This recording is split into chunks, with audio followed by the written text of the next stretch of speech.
Hello everyone, welcome back to my channel. If you're new to my channel, welcome. Today I'm going to show you 2 ways to make beans flour.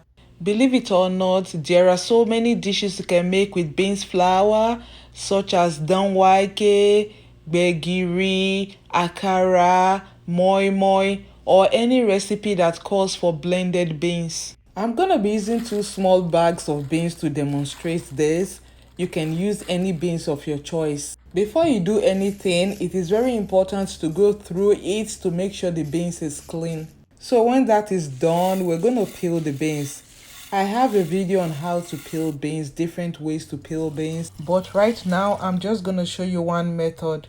If you're interested in watching that video, I'm gonna leave the link in the description box. You can check it out later. So pour your beans and enough water into a blender and pulse it a couple of times. This is not gonna blend the beans. Instead, it's gonna split the beans, and this is gonna help you remove the skin quicker.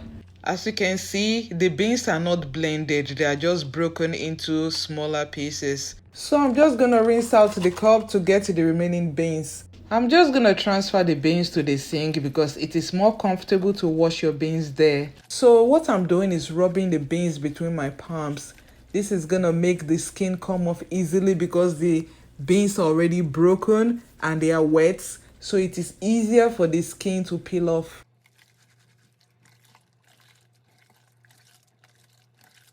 After washing it for a while, it is time to separate the skin from the beans. So add more water, give it a twirl, then pour out the water quickly, making sure you don't pour the beans out with it. So when you give it a twirl, what happens is that the skin floats to the top. And so when you pour it out quickly, it is the water and the skin you are pouring out. So the beans is gonna be left at the bottom. So I'm gonna be repeating it over and over, the same thing, scrubbing, twirling, pouring it out. That is how you can separate the skin from the beans. At the beginning, you're gonna have a lot more peeled skin hanging around that needs to be separated from the beans. So I'm gonna repeat this continuously until it has reduced. When it reduces, then I'll go back to peeling more skin.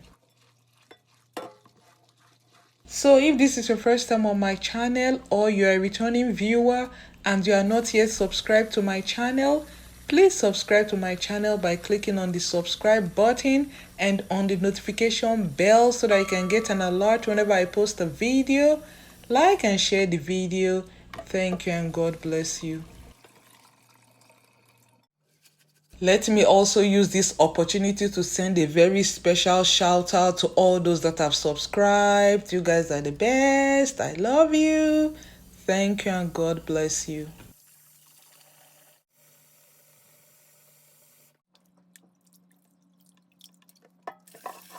After a while, the beans is gonna look like this. Maybe there's 1 or 2 or a few skin left. Just pick them out instead of wasting water.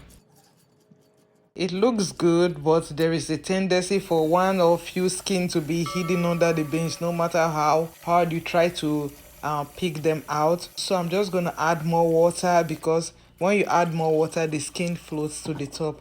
As you can see, I found one. So I'm just going to do it one last time and hopefully nothing comes up. Nothing came up, so I'm just going to strain it.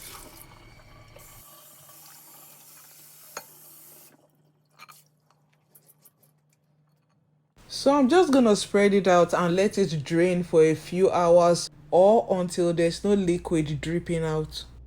So this is about 3 hours later. It is no longer wet. So I'm gonna spread it out to air dry. You could place it directly under the sun, which is gonna dry faster. But because of my situation, it is more comfortable to air dry it. Well, the reason why I'm not able to sun dry it is because we have a lot of cats in this building. A lot of my neighbors are cat owners and they just let them out to stretch their legs. And for some reason, they like to come to the front of my apartment. I don't know why. So I don't want them to get into my food. So I prefer to air dry my food or use the oven. So I air dried it indoors on the first day, But the next day it was really very sunny and hot. I was so tempted, so I brought it out, but I sat by the window the whole time, always checking to make sure nothing got into my food. The things we do for our viewers.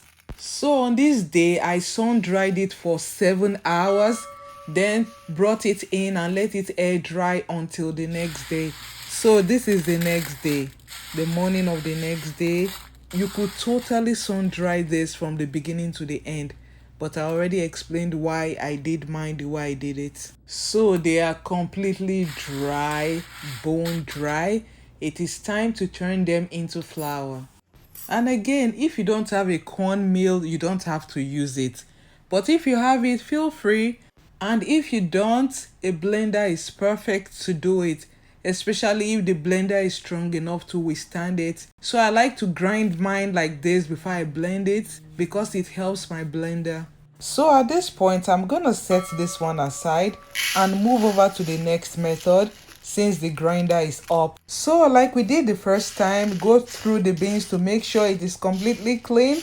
But this time, we're not gonna be peeling the beans. Instead, we're gonna be grinding the beans with the skin on. This is what it looks like after grinding it. It looks a little bit different, a lot different from the other one. Let me show you side by side. As you can see, the one with the peeled skin is whiter than the other one.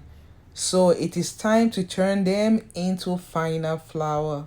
Like I said earlier, you can do this with a blender from the beginning to end. You do not need a grinder to break it down into smaller pieces. I have a grinder, that's why I used it. When I'm done blending it, I'm gonna sift it with a sifter. This sifter has the finest mesh I have ever seen, so it is perfect for sifting a flour. If you have a very strong blender or a grinder that does this kind of thing, you don't really need to sift it. It's gonna grind it until it becomes very fine. But if you have a regular blender like mine, you have to blend it multiple times. So I'm gonna transfer this back, then add the remaining flour and blend everything together to save time. I'm gonna be repeating this until everything becomes very smooth.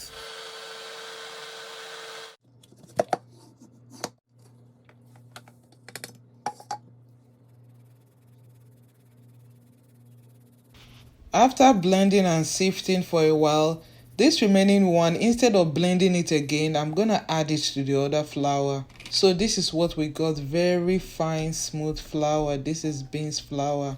So I'm gonna be repeating the same thing I did with the other flour. Blend, sift until it becomes very smooth. Beans flour saves a lot of time, especially when you want to cook those dishes that are time consuming, because you have to wash the beans from scratch, soak it before you blend it. But everything is already done with beans flour. You just add water and the ingredients and you are good to go. So if you're a very busy person or a busy mom and you don't have time, beans flour is a perfect choice for you. They even sell them at the market if you don't have time to even make the flour yourself. So I am finally done. Let us take a closer look at both of them. They are both smooth, the same texture. The only difference is the color. The one that was peeled is whiter. The other one that wasn't peeled, this one, is darker. So it is actually the color difference. This one that wasn't peeled has dark specks in it, so you can see it. It is very visible, and of course it's going to show in whatever you make with it. So with this knowledge, it is up to you to choose the type of beans flour you want to make, because it is going to show in your food. So now that you have learned 2 ways to make your beans flour, why don't you give it a try? I promise you, your next meal that you will need it for is gonna be very easy, quick, and your food will be ready in no time. So thank you guys for watching. Till I see you next time. Stay safe, stay blessed. I love you. Bye.